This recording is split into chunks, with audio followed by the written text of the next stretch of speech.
Hi everyone. I'm Alan Thornhill. I'm representing Igenomix UK. I'm the country manager there. We've been going for 5 years. I was going to go give us a whoop for 5-year anniversary, because there is. We planted a tree in the Surrey Technology Centre. So 5 years ago, 2017, I was asked to start up the UK affiliate of Igenomix, because it's a global affiliate. There's 19 labs around the world. It's been going for about 15 years, but as I said, the UK for about 5 years. So it was me standing in the Surrey Technology Centre looking around going, what am I going to do here? And within 5 years, we've got 23 people. I'm going to tell you a bit about the roller coaster journey we've had through the pandemic, like a lot of people would. We're headquartered currently in Spain, which makes life quite interesting, especially post-Brexit. And in 2021, in December, we were acquired by, sorry, it sounds very commercial, but it's part of the journey, so I have to tell you. We were acquired by a Swedish company called Vitrolife. And that's a company that supports the IVF industry in terms of consumables and equipment. And if you're wondering what Igenomix does, you haven't visited our stand yet, you will understand that we fit very well with that kind of company, because we provide diagnostic tests to help people either have a baby to begin with or have a healthy baby if that's not their particular problem.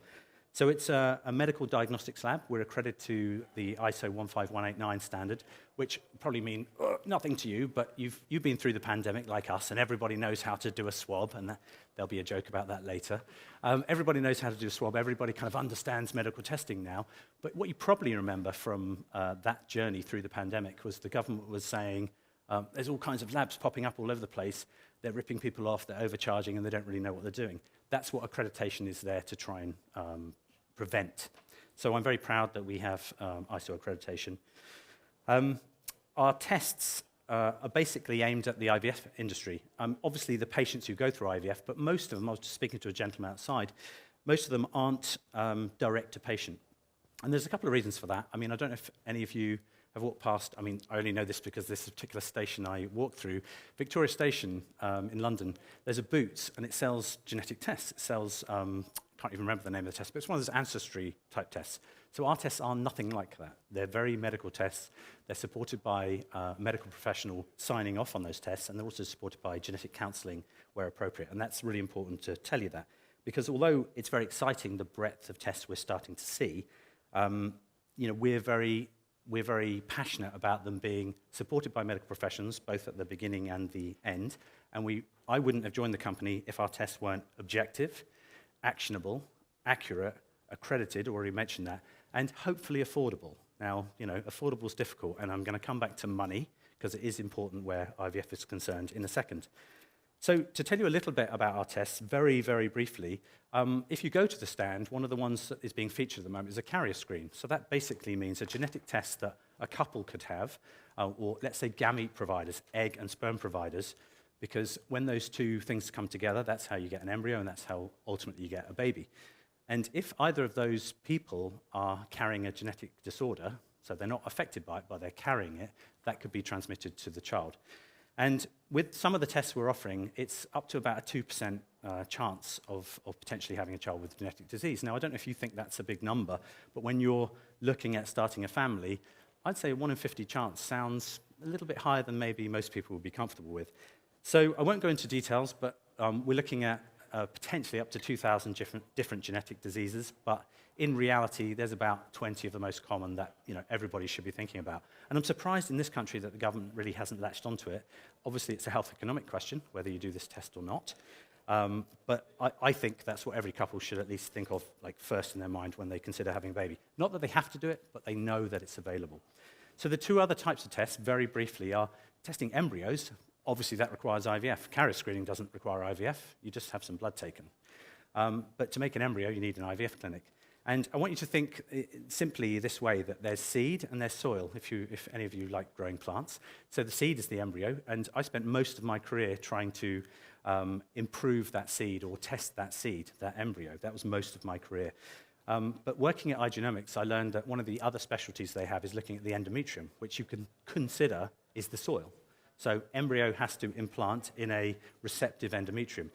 So we've got embryo tests that look at whether the embryo is viable or not, or indeed carries a genetic disease. And that's I've been doing it for years, so I kind of think it's a bit blasé. But the idea of taking a 100-cell embryo, taking a few cells out of it, and being able to diagnose either genetic disease or chromosome abnormality chromosome abnormality, meaning that the chance of that embryo turning into a healthy child is very, very low, is incredible, really. But I'll tell you something even more incredible in a second.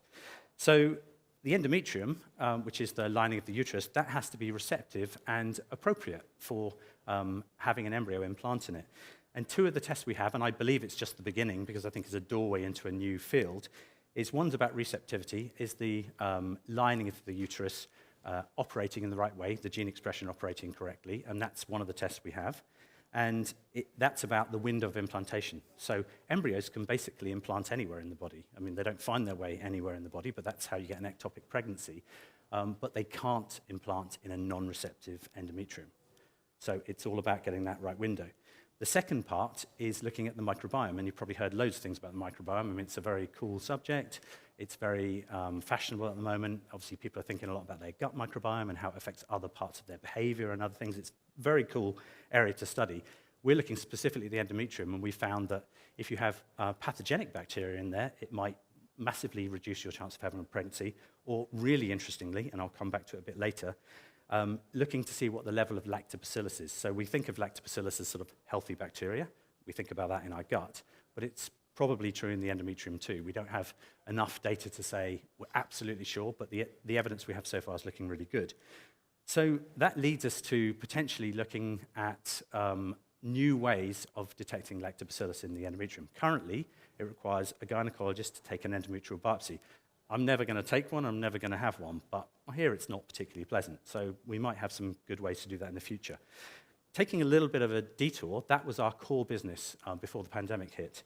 I'm sure everybody's businesses and lives was massively impacted during the pandemic. What we were given the opportunity to do, and I see it as a real opportunity, was to set up a COVID testing lab. We had 3 months of no work from IVF clinics because they were basically shut down by the government in this country, rightly or wrongly. You decide. But we managed to set up a COVID testing lab basically from scratch. No help from the government. In fact, I appealed on Radio 4 and the TV to try and get some help. No help forthcoming.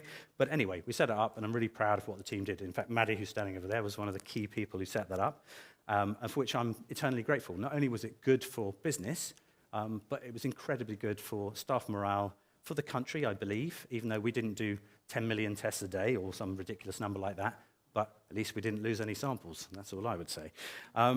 During that time also, we got a SMART grant, which I'm really proud about, and that allowed us to look at non-invasive testing. So I talked about taking a piece off the embryo. Well, embryos need to grow in a little dish of growth culture medium. So it turns out you can take the embryo out, do whatever you need to do with it, transfer it, freeze it, whatever you normally do in IVF, keep that medium, test that. It contains cell-free DNA. We didn't quite know how much, and it's not much. But we can look at chromosomes, and we can also look at whether there's DNA in there to give us an idea about whether there's a genetic disease present or not, or a mutation that would cause a genetic disease. So that's one of the cooler innovations we're doing. But I finally wanted to ask, I'm going to do a bit of interactive here, by the way, so be prepared to answer a question. Right, I've got 2 minutes, perfect. Does anyone know what the cost of IVF is? Ballpark, throw me some numbers, in thousands. How many, 10,000, 20,000? Okay, it depends where you go. Some places in London, you're not getting change out of 20,000.